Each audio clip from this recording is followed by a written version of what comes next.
श्री गुरुवे नमः।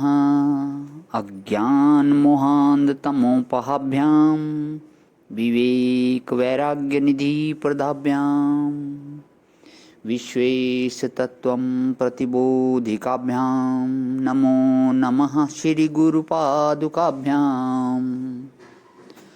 ओम शांति शांति शांति। प्रणाम भवन। श्वेता श्वेत्रोपनिषद स्वामी श्री अखंडानंद सरस्वती जी महाराज का दिव्य ग्रंथ, जिसमें भगवान हमारा 27वां प्रवचन चल रहा है। अध्याय 2 के मंत्र नंबर 8 की व्याख्या और पेज नंबर ले रहा हूँ भगवान आज 358 से आगे। एक और इंद्रियों को हृदय में ले जाने के लिए नौका बताई। ब्रह्मोडुपेन। ब्रह्मोडुपेन माने प्रणव का सहारा। उडुप माने होता है छोटी नाव।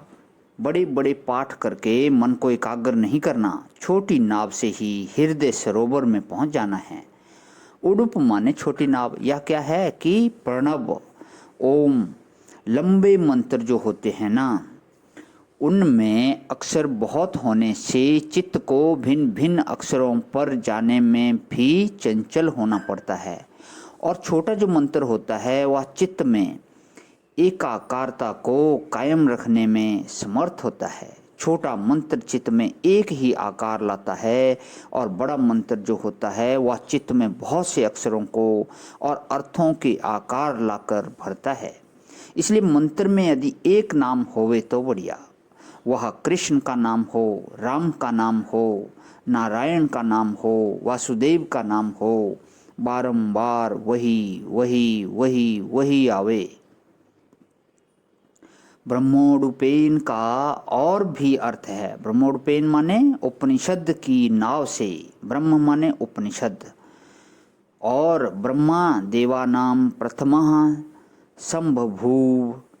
इस श्रुति से ब्रह्मोडुपेन माने संपूर्ण इंद्रियों में जो पहली अवस्था है ब्रह्मा की, उस ब्रह्मा हिरण्यगर्भ का चिंतन करके इंद्रियों को मन में लीन कर दो। यह क्या बात हुई कि यह जो इंद्रियां और पंचभूत हैं, इनको तन्मात्रा में और तन्मात्रा को अहंकार में, अहंकार को महतत्व में लीन कर दो। महतत्व माने समष्टि बुद्धि। उस समष्टि बुद्धि से उपहित जो चैतन्य है हिरण्यगर्भ ब्रह्मा, उसको बना लो नाव। ब्रह्मरूपेण परमात्मा की प्राप्ति में हिरण्यगर्भ का जो चिंतन है वह नाव है।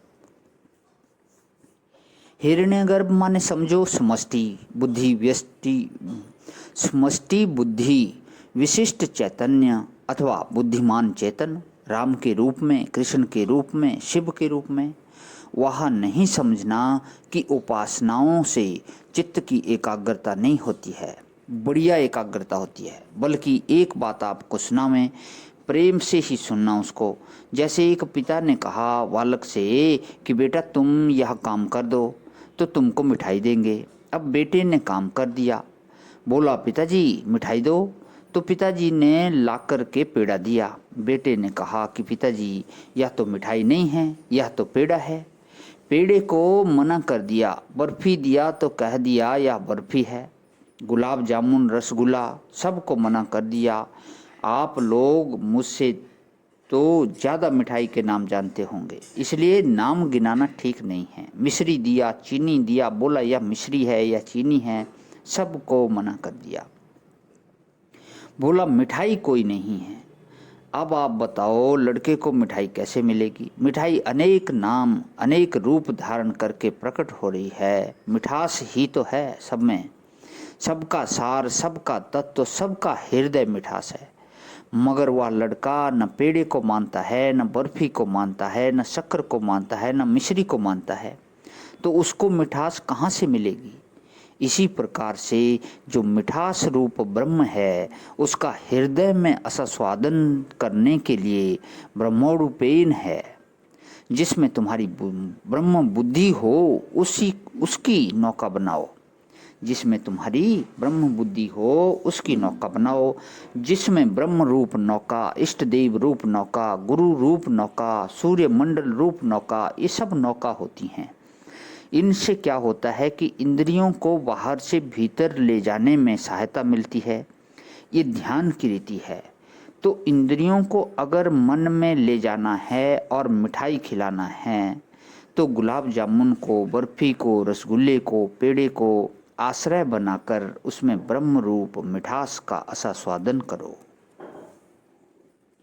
प्रणाम भगवान। आज यही विराम।